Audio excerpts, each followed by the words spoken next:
Ադրբեջանական Գաբալա քաղաքում Հայաստանի փոխվարչապետ Մհեր Գրիգորյանն ու Ադրբեջանի փոխվարչապետ Շահին Մուստաֆայևը հստակ պայմանավորվել են սահմանազատումը շարունակել Սյունիքից, համոզված է քաղաքագետ Կարեն Կարապետյանը։ Քաղաքագետը հիշեցնում է Հայաստանի փոխվարչապետի շուրջ 2 շաբաթ առաջ արած հայտարարությունը, թե Սյունիքում հնարավոր է արտահերթ սահմանազատվելիք հատվածներ ունենանք կապված թրիփի հետ։ Արտահերթը պայմանավորված է կոնկրետ խնդրով, չէ։ Գրիգորյանն այդ հայտարարությունն արել էր Հայաստանի եւ Ադրբեջանի սահմանազատման հանձնաժողովների սեպտեմբերին կայացած փոխայցերից հետո։ Գրիգորյանի ու Մուստաֆայևի գլխավորության պատվիրակությունների հանդիպումը տեղի էր ունեցել Սյունիքի եւ Զանգելանի հարավային մասում, որտեղից էլ ըստ էության շարունակվելու է սահմանազատումը։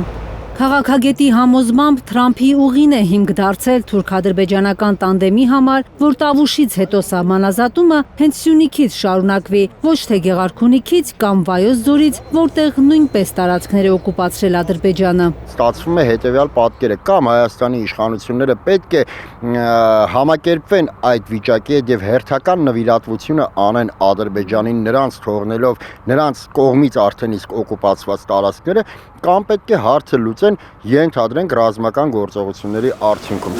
Մինչդեռս քաղաքագետի պետք է ուժեղացնել դիվանագիտական գործիքները, Փաշինյանը ըստ նրա զիջողի դերն է ստանձնել։ Նիկոլ Փաշինյանը, եթե իրոք ունենար քաղաքական մտածելակերպ, Հայաստանի իշխանությունները իրոք կարողանային հարցերը լուծել դիվանագիտական ճնշմամբ, ապա կպարտադրեին Ադրբեջանին, որպեսզի նրանք հետ քաշվեն, այնուհետև նոր անցնեն Սյունիքի մարզում սահմանագծմանը։ Բայց այս պահին ըստ քաղաքագետի Փաշինյանին ավելի շատ հետաքրքրում է իր քաղաքական ճակատագիրը։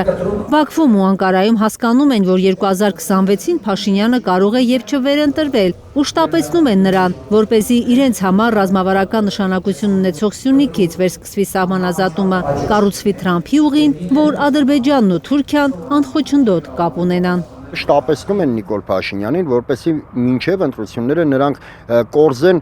առհասարակ այն ամենը, ինչ հնարավոր է, առանց հետել նրանք ահռելի շատ բան են ստացել եւ շարունակում են ստանալ, հետեւաբար պետք է փորձեն մինչեւ 2026 թվականը հնարավորինս հանգուցալուծեն այս ոնց ձևակերպեմ տրման գործընթացը։ Գաբալայում տեղի ունեցած Գրիգորյան-Մուստաֆայև 12-րդ հանդիպմանը հաստատվել են դեռ տարեսկզբին ձեռք բերված պայմանավորվածությունները։ Հայաստանի արտգործնախարարության տարածած հաղորդագրությունում կարդում ենք, որ Տավուշից հետո հարավային ուղղությունն է սահմանազատելու, հյուսիսից հարավ մինչև Իրանի սահման։ Հաջորդ հանդիպումը նախատեսված է անցկացնել Հայաստանում։ Կարեն Մանգասարյան, Նորա Շարբաթյան եւ Արմեն Ապրեսյան, Հայլուր։ Հայաստանում եւ աշխարհում տեղի ունեցող իրադարձությունների մասին առաջինը իմանալու համար բաժանորդագրվեք մեր ալիքին։ Սեղմեք զանգակը, որ բաց չթողնեք ամենահրատապը, ամենակարևորն ու հետաքրքիրը։